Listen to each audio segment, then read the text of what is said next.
So this is after I put some heat. So originally I wanted to show that one doesn't actually need a body on a Fortec 2.0 to go up to 130 kilometers per hour, which is over 80 miles per hour. But this quickly turned into a durability test as I decided to hit the one and only marker on the street. I'm just going to pretend I did it on purpose. I did not, but let's just say. Or turning it into an aircraft somehow. But there you go. That's actually quite a distance. It doesn't look from it now, but if you pause and you see where the marker is and when the car lands later on, well, I want to be doing the walk of shame.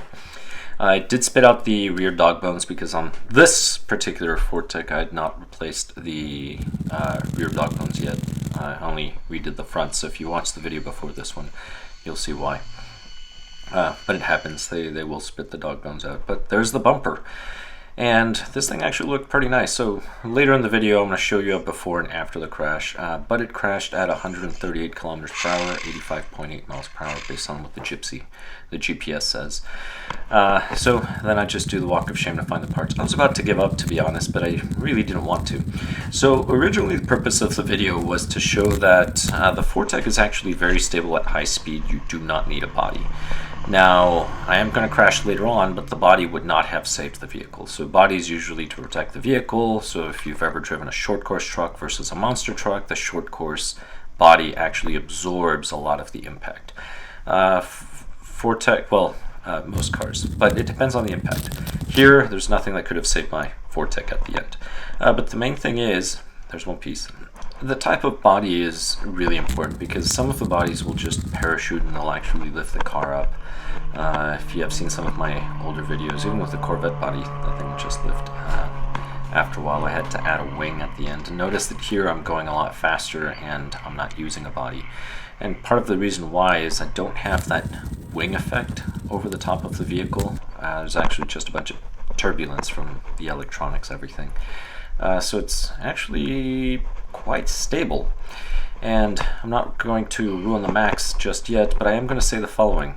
This is something that can only be done in a private location, so don't do speedruns in private location. Be safe, be very, very careful. And no, I do not recommend you do this actually. Don't do speedruns. 2S, to be honest, I think this system is perfect on 2S. It does go over 60 miles per hour on 2S alone. Here I'm running a Traxxas 3S battery pack. It's a soft case. Try to go with a hard case, and I will talk about it later on. But the impact, like I mentioned, here is the recording. So it was 138 after impact. After this, I'm just going to put the dog bones back on, and I am going to run it. And yes, I am going to go faster. The other thing too is when you're doing speed runs, most people do not have access for a long enough straightaway. See, this is short because you need something long enough for you to actually drive. Because once you start going faster, you are going to need more distance for the remaining speed. So the first 20 miles per hour will take up less distance than the next 20 miles, right? So going from 0 to 20 versus above 20 to 40, above 40 to 60, etc. And you also need to stop, which for me, I decided to push the car just a little more, and I got part of the street that does not have that much traction toward the end, because yes, beyond this, on the other side where I'm driving toward, it's just a farm. So dirt does blow over. But here goes. So again, notice how stable the vehicle is. Very stable, no body. And it's time to do the walk of shame again. Oh no, not this time. So this time here, this was a nice little run, so I did go faster here with the vehicle. So the Fortec went 141 kilometers per hour, 87.6 miles approximately, which is not bad. Again, these are just regular touring car tires. You can increase the diameter of the tires, the motor doesn't care, it runs very cool. Foam tires would be great, but on these small little diameter, look how fast it goes. I wish the Supra tires I have were belted, because with them, actually, no, not really. I don't like going faster than this. This is already too fast for me. I'm old. I'm getting old. But there we go. Now I get to do the walk of shame. and that's the end result. I actually drove the vehicle up closer because I knew I was going to leave. But here's the end result. And on the bench, so what I'm going to do is I'm going to grab a clip from the last video so you can see roughly what the vehicle looked before. And then I will, so this is the before, and then right after this I'm going to talk about the after, and I will show you the damage. So this is roughly, it's missing some shafts. Right, so here is the car. Let me get that stuff out of the way. Let's see, I haven't reset, so it's still at 142, so I want to keep that just so I could talk about it now. Luckily the battery didn't get damaged a lot, it's just the cover, but this is one of the reasons why you should really run hard packs instead of soft packs. Luckily, it looks like that was just a little scrape, so battery's still good, it's not puffing. Still keep them in a lipo bag.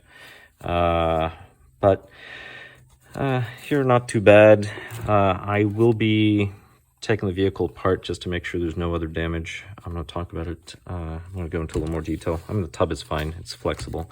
But I need to replace this entire section right here, links. Yeah. So let's see, links, front bumper. Oh yeah, this thing, if you remember from other videos, it was in very good shape. Now it's destroyed. There's a hole. You see, it daylights. Might replace that front. I mean, it's still good, but I might replace it just in case. It does not look cracked, but compromised. One of the things I am going to mention is the motor doesn't care. So the motor, even afterwards, it was, say, really warm, but I could still put my hand on it.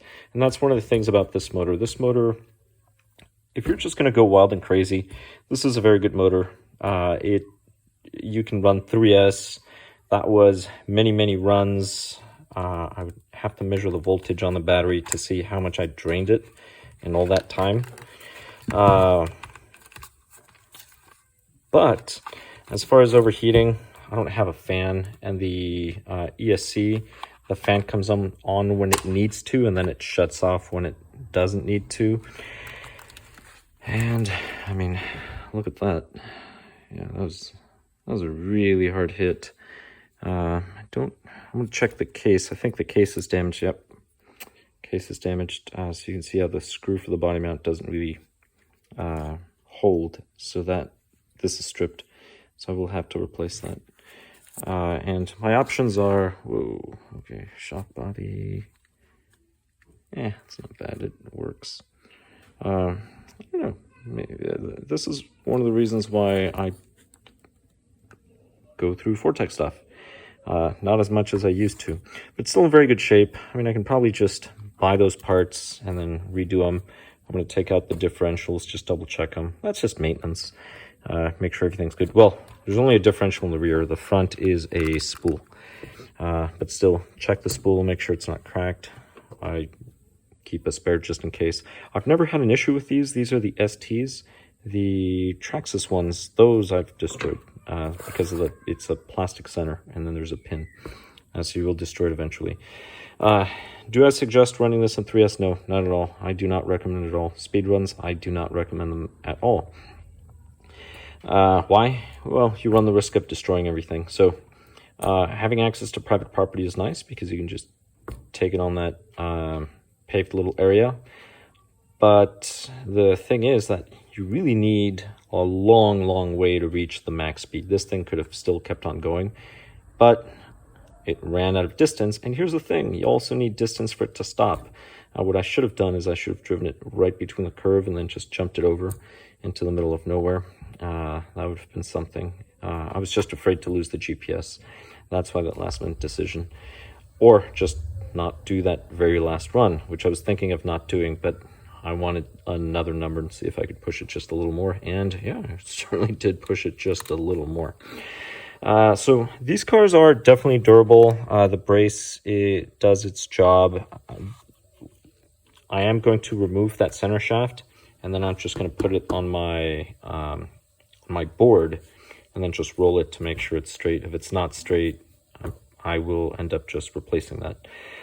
So things to replace that are necessary based on what I can see: the top part of the differential cover, possibly the shaft, and then my left side, I will be getting a new foam. body post I have. Those I removed before I ran it. But the other thing too is, notice this, for the speed this vehicle went, you don't need a body. And if you say, well, the body protects the vehicle, I agree with you. The body does help protect the vehicle. Not at this speed, not at this impact. This would have still broken. Would it have protected a little? I don't know. How can you break something less? I mean, once it's broken, it's broken. I guess maybe it wouldn't have snapped completely, but it's still broken. And one of the reasons why I didn't continue... Oh, yeah, and I lost a dog bone in the rear. Dog bones always go out. I'm just going to get the ST shaft, so I'm just going to buy a set of 4. One of the reasons why I didn't bother looking for it like I did with the dog bones when I initially lost them is I really wanted to do the speed run just to show, well, not a crash, speed, durability, the fact that you can run it without the body. But if it took an impact this hard and this flew off, chances are the shaft on this side, it's an ST shaft, chances are it's bent, it's damaged, so it's not really something worth recovering.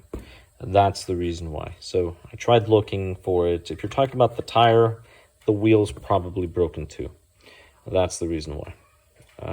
So at that point, I just checked, couldn't see it. I wasn't going to go in the grass. I wasn't going to go into neighbor's property.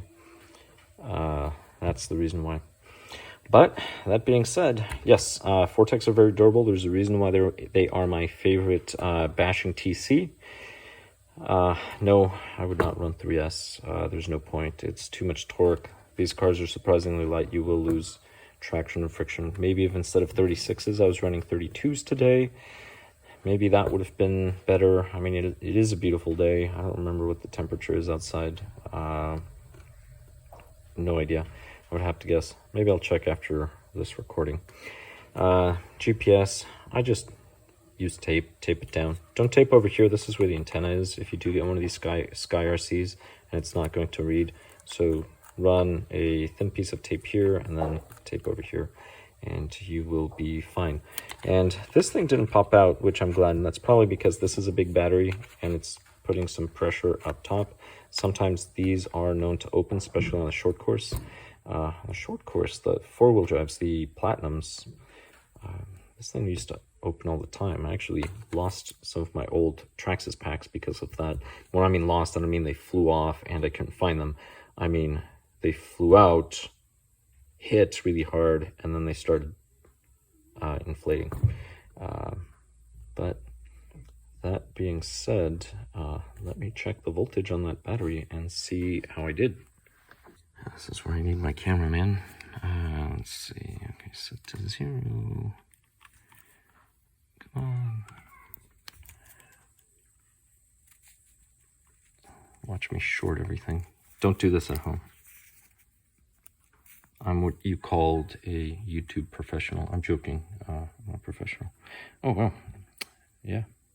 Drove that down to 1187. So this thing was fully charged when I took it. But anyway, that was quite a few runs. I'm going to put it in store mode now. Good stuff. And thank you very much for watching. I'll catch you in the next one.